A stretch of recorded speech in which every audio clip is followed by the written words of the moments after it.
Bismillahirrahmanirrahim. Assalamualaikum warahmatullahi wabarakatuh. Perkenalkan, nama saya Muhaimin Iskandar, NPM 1921912227 dari kelas 2F. Di sini saya akan menjelaskan materi tentang konsep kurikulum pendidikan jasmani. Pengertian pendidikan jasmani.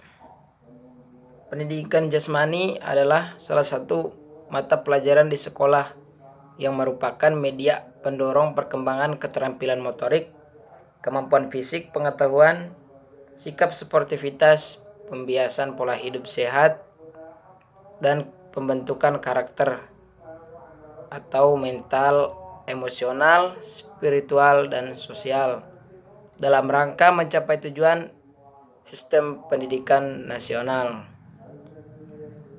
Pendidikan jasmani, olahraga, dan kesehatan merupakan satu mata pelajar yang diberikan di suatu jenjang sekolah tertentu yang merupakan salah satu bagian dari pendidikan keseluruhan yang mengutamakan aktivitas jasmani dan pembinaan hidup sehat untuk bertumbuh dan berkembang jasmani, mental, sosial, dan emosional yang serasi, selaras, dan seimbang, yang dikemukakan oleh Depdiknas 2006 pada tahun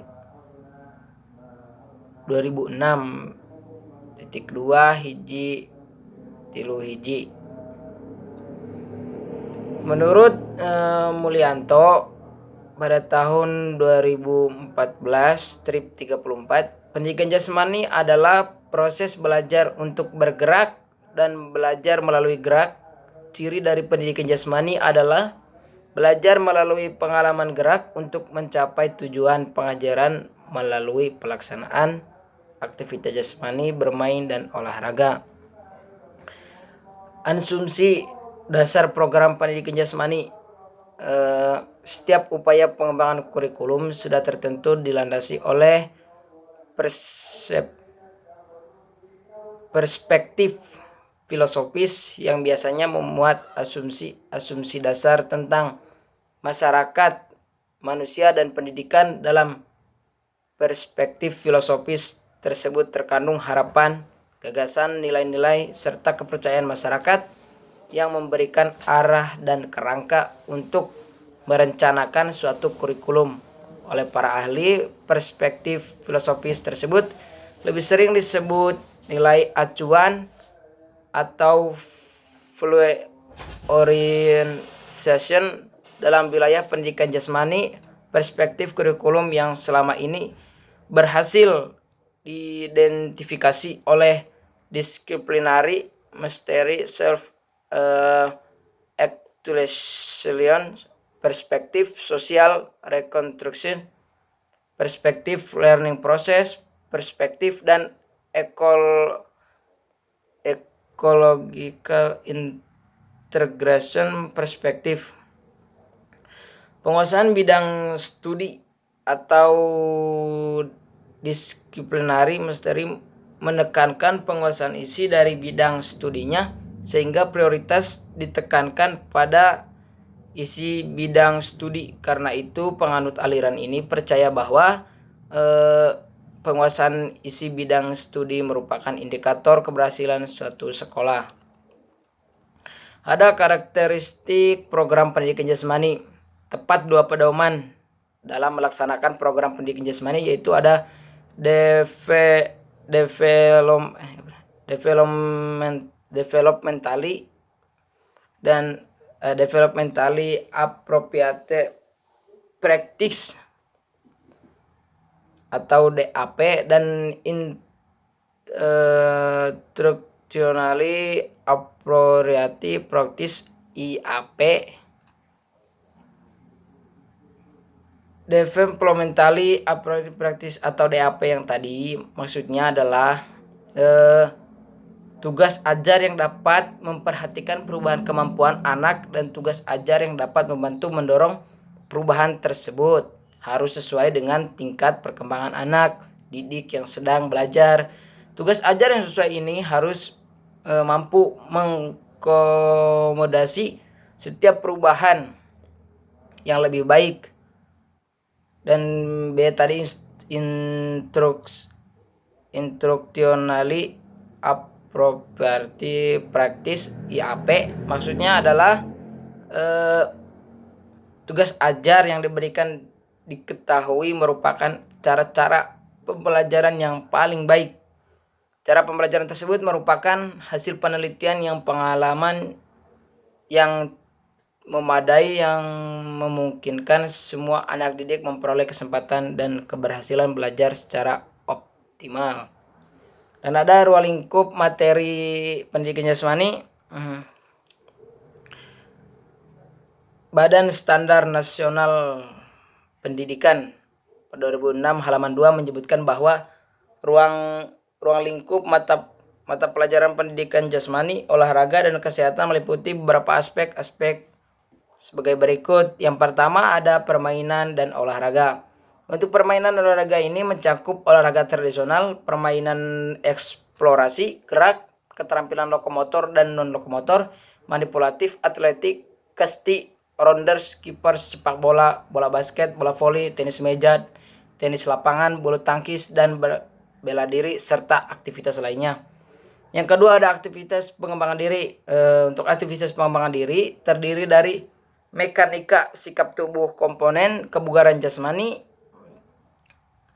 dan bentuk postur tubuh serta aktivitas lainnya. Yang ketiga ada aktivitas senam. Aktivitas senam terdiri dari ketangkasan sederhana, ketangkasan tanpa alat, ketangkasan dengan alat, dan senam lantai serta aktivitas lainnya. Yang keempat, aktivitas ritmik. Untuk aktivitas ritmik meliputi gerak bebas, senam pagi atau SKJ, dan senam aerobik serta aktivitas lainnya. Ada aktivitas air. Untuk dalam aktivitas air ini mencakup permainan di air, keselamatan air, keterampilan bergerak di air, dan renang serta aktivitas lainnya. Pendidikan luar kelas. Pendidikan luar kelas ini meliputi piknik, karya wisata, pengenalan lingkungan, berkemah, menjelajah, dan mendaki gunung. Untuk yang ketujuh kesehatan. Kesehatan meliputi penanaman budaya hidup sehat dalam kehidupan sehari-hari, khususnya yang terkait dengan perawatan tubuh agar tetap sehat, merawat lingkungan yang sehat, memilih makanan dan minuman yang sehat, mencegah dan merawat cedera, mengatur waktu istirahat yang tepat, dan berperan aktif dan kegiatan P3K dan UKS. Isu kurikulum pendidikan jasmani. Yang pertama ada isu program aspek materi dan distribusi alokasi waktu. Materi bahan ajar yang banyak yang ada dalam kurikulum terlalu sulit untuk dilaksanakan dengan lokasi waktu yang hanya 1 minggu 1 kali. Sehingga kegiatan belajar mengajar hanya untuk mengembangkan aspek keterampilan gerak psikomotor.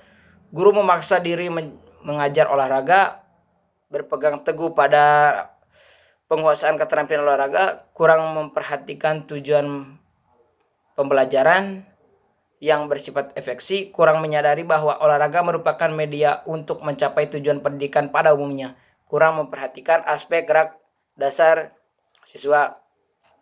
Dan yang kedua ada isu proses belajar mengajar. Variasi aktivitas belajar cenderung miskin, kurang didasarkan pada karakteristik peserta didik, hanya berorientasi pada cabur untuk orang dewasa.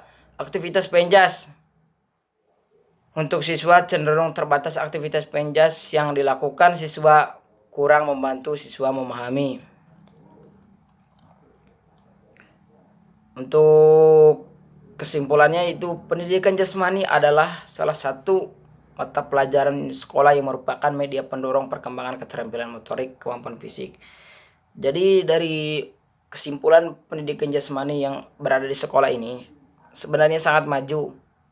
Cuman kadang kebanyakan itu kekurangan perhatian dari kepala sekolah sehingga pendidikan jasmani kurang berjalan dengan lancar. Jadi pada intinya pendidikan jasmani ini sangat akurat, sangat bagus. Dalam wilayah pendidikan jasmani, perspektif kurikulum yang selama ini berhasil diidentifikasi adalah ada disiplinari materi yang tadi, terus dan ada juga karakteristik program pendidikan jasmani. Terdapat 2 pedoman dalam melaksanakan program pendidikan jasmani, yaitu ada developmentally appropriate practices atau DAP dan instructionally appropriate practice IAP. Mohon maaf bila banyak kekurangan. Wabillahi taufiq wal hidayah. Wassalamualaikum warahmatullahi wabarakatuh.